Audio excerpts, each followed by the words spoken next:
మేడిగడ్డ కాదు, అన్నారము కాదు, సుందిళ్ల కూడా కాదు. కన్నెపల్లి పంప్ హౌస్నే బీఆర్ఎస్ వర్కింగ్ ప్రెసిడెంట్ కేటీఆర్ ఎందుకు ఎంచుకున్నట్లు? కన్నెపల్లి పంప్ హౌస్ సందర్శననే ఎందుకు చేశారు?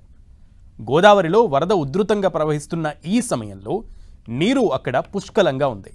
పంపులు ఉన్నాయి, కానీ ప్రభుత్వం నడపడం లేదనే సందేశాన్ని ప్రజల్లోకి తీసుకెళ్లడమే లక్ష్యమా? కాళేశ్వరం వివాదం మధ్య కన్నెపల్లి తెలంగాణ రాజకీయాలకు చౌరాస్తాగా ఎలా మారింది?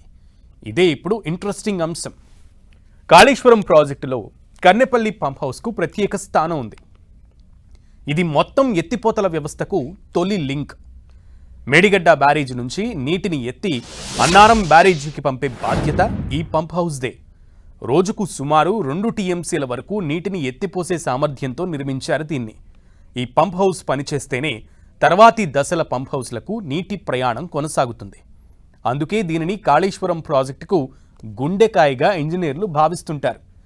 కన్నెపల్లి పంప్ హౌస్కు ఇంతటి ప్రాధాన్యం ఉన్నందుకే బీఆర్ఎస్ కూడా దీని కేంద్రంగా రాజకీయాలు మొదలుపెట్టినట్లు తెలుస్తోంది. గోదావరిలో వరద నీరు సమృద్ధిగా ఉన్నప్పటికీ అందుబాటులో ఉన్న పంపింగ్ వ్యవస్థను ప్రభుత్వం వినియోగించడం లేదని, దీన్ని ప్రత్యక్షంగా ప్రజలకు చూపించడాన్ని కేటీఆర్ లక్ష్యంగా చేసుకున్నారు. అందుకే కన్నెపల్లి పంప్ హౌస్ పర్యటనకు శ్రీకారం చుట్టినట్లు తెలుస్తోంది.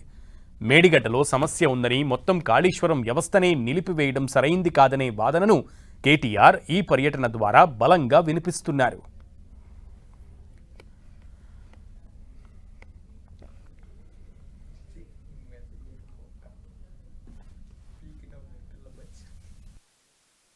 నీళ్ళు ఆపమని మేము చెప్తలేము. కన్నెపల్లి దగ్గర ఇవాళ 96 మీటర్ల పైన ఏదైతే గోదావరి పోతున్నదో మీరు నీళ్ళు ఆపే అవసరం లేకుండా, మేడిగడ్డ బరాజ్ని ముట్టే అవసరం లేకుండానే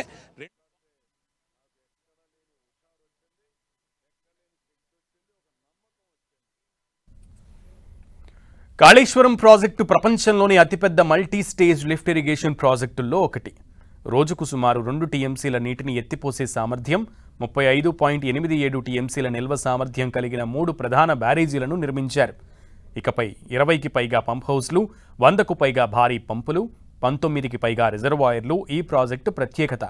సుమారు 45 లక్షల ఎకరాలకు కొత్తగా సాగునీరు, మరో 18 నుంచి 19,000 ఎకరాల సాగు స్థిరీకరణ లక్ష్యంగా దీనిని నిర్మించారు.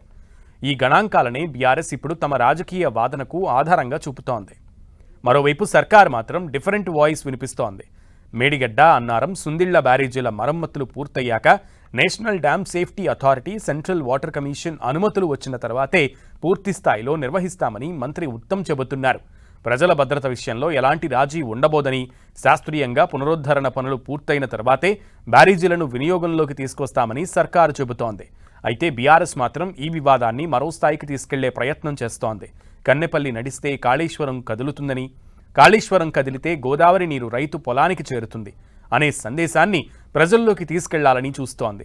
అందుకే కేటీఆర్ కన్నెపల్లి పర్యటన కేవలం ఒక ప్రాజెక్టు సందర్శన మాత్రమే కాదు, కాళేశ్వరం చుట్టూ సాగుతున్న రాజకీయ పోరాటంలో బీఆర్ఎస్ చేపట్టిన కీలక రాజకీయ ఎత్తుగడగా ఇది మారింది.